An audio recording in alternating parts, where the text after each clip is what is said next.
जय students, class 10th की math exercise 10.2 का क्वेश्चन नंबर 4 दिया हुआ है कि सिद्ध कीजिए कि किसी वर्त के व्यास के सिरों पर खींची गई स्पर्श रेखाएं समांतर होती हैं। तो देखिए मेरे पास कोई डायग्राम है ये, ठीक है, ये वर्त है हमारे पास और मैंने एक तो एक खींच दिया और एक ये खींच दिया, ठीक है। ये हमने दो स्पर्श रेखाएं खींच दिए थे और ये वर्त का क्या है, व्यास, ठीक है। इन्हें कहा कि वर्त के व्यास के सिरों पर, वर्त के व्यास के सिरों पर, ये व्यास हो गया ए बी, ठीक, और ये हमारे पास लाइन थी पी क्यू और आर एस, ठीक है। ये दो लाइन हमारे पास थी और ये दोनों लाइनें बतानी है कि ये समांतर हैं या नहीं होती, ये बताना है। तो देखो हमने इस पे खींच लिया, हमें पता है, चलो पहले एक बार लिख लेता हूं। जीवन में क्या है कि केंद्र ओ वाला वृत्त है जिसमें पी क्यू आर एस स्पर्श रेखाएं हैं, स्पर्श रेखाएं हैं वृत्त के व्यास के सिरों पर, वही वर्त के जो व्यास के सिरे हैं उनके ऊपर दो स्पर्श रेखाएं हैं पी क्यू और आर एस, ठीक है। अब देखिए हमने सिद्ध क्या करना है, हमें सिद्ध करना है, सिद्ध करने में हम लिखेंगे, हमें सिद्ध करना है, सिद्ध करने में हमने लिखना है कि भाई ये समांतर है या नहीं, मतलब कि पी क्यू समांतर आर एस, ये हमने सिद्ध करना है। तो प्रमाण में आ जाइए। अब देखिए प्रमाण में क्या करेंगे, हमें पता है कि भाई रेडियस से जो कॉन्टेक्ट पॉइंट होता है, मतलब रेडियस से स्पर्श रेखा पर जो लंब डालते हैं हम, वो हमेशा कितने डिग्री का एंगल बनाते हैं, 90 डिग्री। तो इधर भी 90 और इधर भी 90 हो जाएगा, ठीक है, दोनों तरफ 90 बनेगा। तो मैं इसको एक बार छोड़ देता हूँ, मान लिया ये 90 हो गया तो ये भी 90 होगा, बी वाला भी। तो इसमें देखिए हम क्या करेंगे कि एंगल PAO या फिर OAP, एंगल PAO बराबर है एंगल, किस एंगल के बराबर होगा, इसके, किसके, इसके एंगल के बराबर। मतलब PAO लिया था RBO, क्या है, एंगल RBO के बराबर।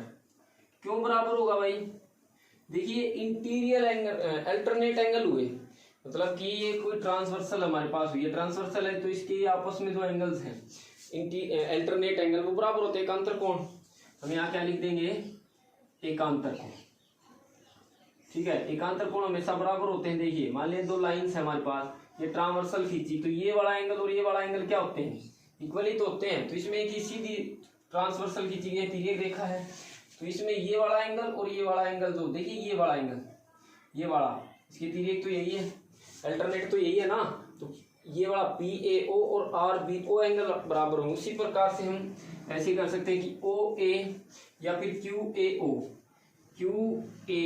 एंगल और SBO एंगल, ये भी क्या है, एकांतर कोण है, एकांतर कोण। तो दोनों देखिए कोण आपस में एकांतर बिना बराबर हैं, ठीक है। तो ये इनके एंगल जब एकांतर कोण, अब ध्यान से सुनिएगा, जब इंटीरियर एंगल अल्टरनेट हो, ठीक है, मतलब इंटीरियर एंगल जो है वो अल्टरनेट हो और इक्वल भी हो, ठीक है, इंटीरियर एंगल अल्टरनेट भी है और इक्वल भी है, तो हम यहाँ लिख सकते हैं कि भाई जो PQ होगी वो पैरेलल टू किसकी होगी, RS की। जब एकांतर कोण जो है आपस में बराबर होते हैं ये, तो दोनों जो हमारी लाइनें होंगी PQ और RS वो आपस में क्या हो जाएंगी, समांतर हो जाएंगी। यही हमने क्या करना था, सिद्ध करना,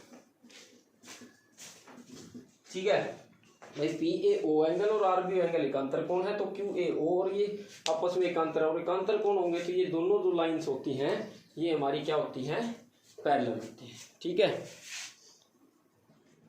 क्वेश्चन नंबर 5 है कि सिद्ध कीजिए कि स्पर्श बिंदु से स्पर्श रेखा पर खींचा गया लंब वृत्त के केंद्र से होकर जाता है।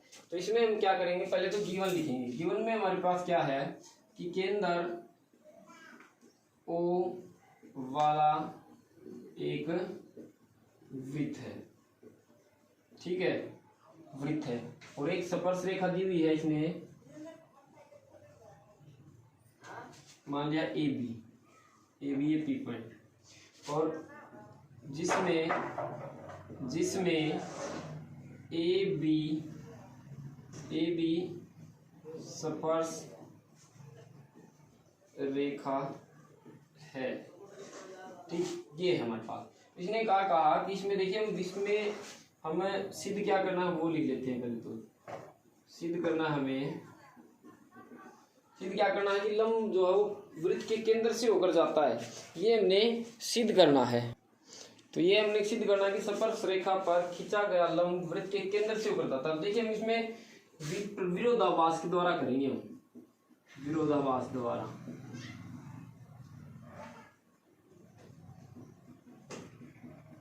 विरोधाभास के कारण क्या करेंगे, देखिए हम यहाँ पे कोई पॉइंट लेते हैं एम पॉइंट, और इसको हम ऐसे लंब डाल देते हैं ये, और आपको ये पता होगा कि जो भी कॉन्टैक्ट ऑफ पॉइंट या स्पर्श रेखा पर जो भी हम लंब जो भी डालते हैं, मान लिया इस केंद्र से हम जो त्रिज्या रेडियस बनाते हैं वो हमारी क्या होती है, लंब होती है। तो मान लिया कि हमारे पास ये 90 डिग्री है, ठीक है, और इसको भी मैं मिला देता हूँ, ठीक। तो यहाँ पे जो है ओपी जो है ना, ओपी लंब है वो किस पे, ए बी पर, और ये भी एक हमारे पास एमपी भी लंब है किस पे, ए बी पर। ये हमने माना है भाई ओपी लंब है ए बी पर, एमपी भी लंब है किस पे, ए बी पर।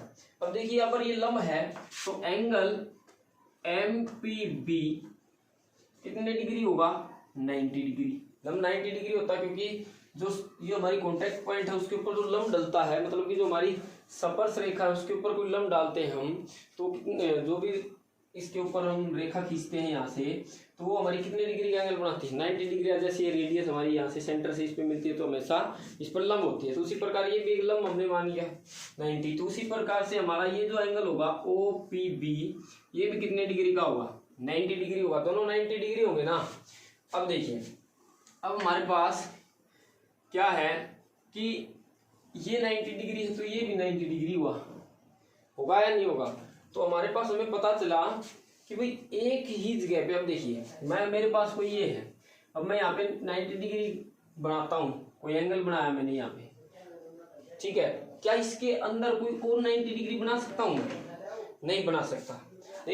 तो उसी प्रकार हम लिख सकते हैं कि भाई OPB एक पूरा 90 डिग्री एंगल है, उसके अंदर हम और अन्य कोई भी 90 डिग्री जैसे MPB हमने बना, तो ये हम 90 डिग्री नहीं बना सकते हैं। तो हम यहाँ लिखेंगे, देखिए दोनों एंगल आपस में बराबर हो गए, MPB और एंगल OPB बराबर हो गए, लेकिन एक ही, यहां से लिख देंगे, लेकिन जो हमारे पास, लेकिन एक भाग के पूरे के बराबर, एक ही भाग, हटा देता हूं इसको, एक ही भाग पूरे के बराबर नहीं हो सकता। अब देखिए ये एक भाग है, ये छोटा सा पार्ट था, ये पूरे के बराबर हो सकता है, नहीं हो सकता। तो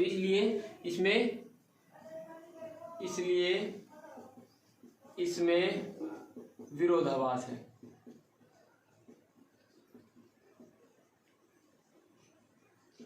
विरोधाभास हुआ, ठीक है, विरोधाभास है इसके अंदर, मतलब कि एक दूसरे की ये विपरीत है, विरोधाभास। अब देखिए अगर इसने कहा कि भाई केंद्र से होकर जाता है, ये बताना, अगर ये केंद्र से होकर के जाएगा, ठीक है, अगर हम कोई भी लंब खींचते हैं तो हमेशा दोनों जो है ना वो क्या होने चाहिए, संपाती होने चाहिए। संपाती का मतलब एक दूसरे के ऊपर, दोनों रेखाएं एक दूसरे के क्या होनी चाहिए, ऊपर। विरोधाभास हुआ, आप यहाँ लिख सकते हैं, अतः है कि स्पर्श रेखा पर खींचा गया लंब वृत्त के केंद्र से होकर जाएगा। यही संभव है। ये चीज तो संभव है ही नहीं, ये तो इम्पॉसिबल है। पॉसिबल कब होगी भाई? पॉसिबल तभी हो सकती है जब दोनों रेखाएं जो ना एक दूसरे के ऊपर होंगी, तभी हो सकती हैं। तो इसलिए हम लिख सकते हैं स्पर्श रेखा पर खींचा गया लंबवत के केंद्र से होकर जाएगा। कब? जब दोनों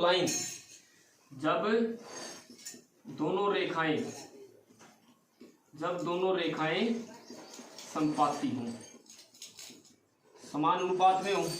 ठीक है, तो यही हमारा क्या जाएगा, आंसर हो जाएगा। तो आई होप ये वीडियो आपको पसंद आएगा। तो प्लीज़ हमारे चैनल को सब्सक्राइब करें, वीडियो को लाइक करें और अपने दोस्तों के साथ शेयर करें।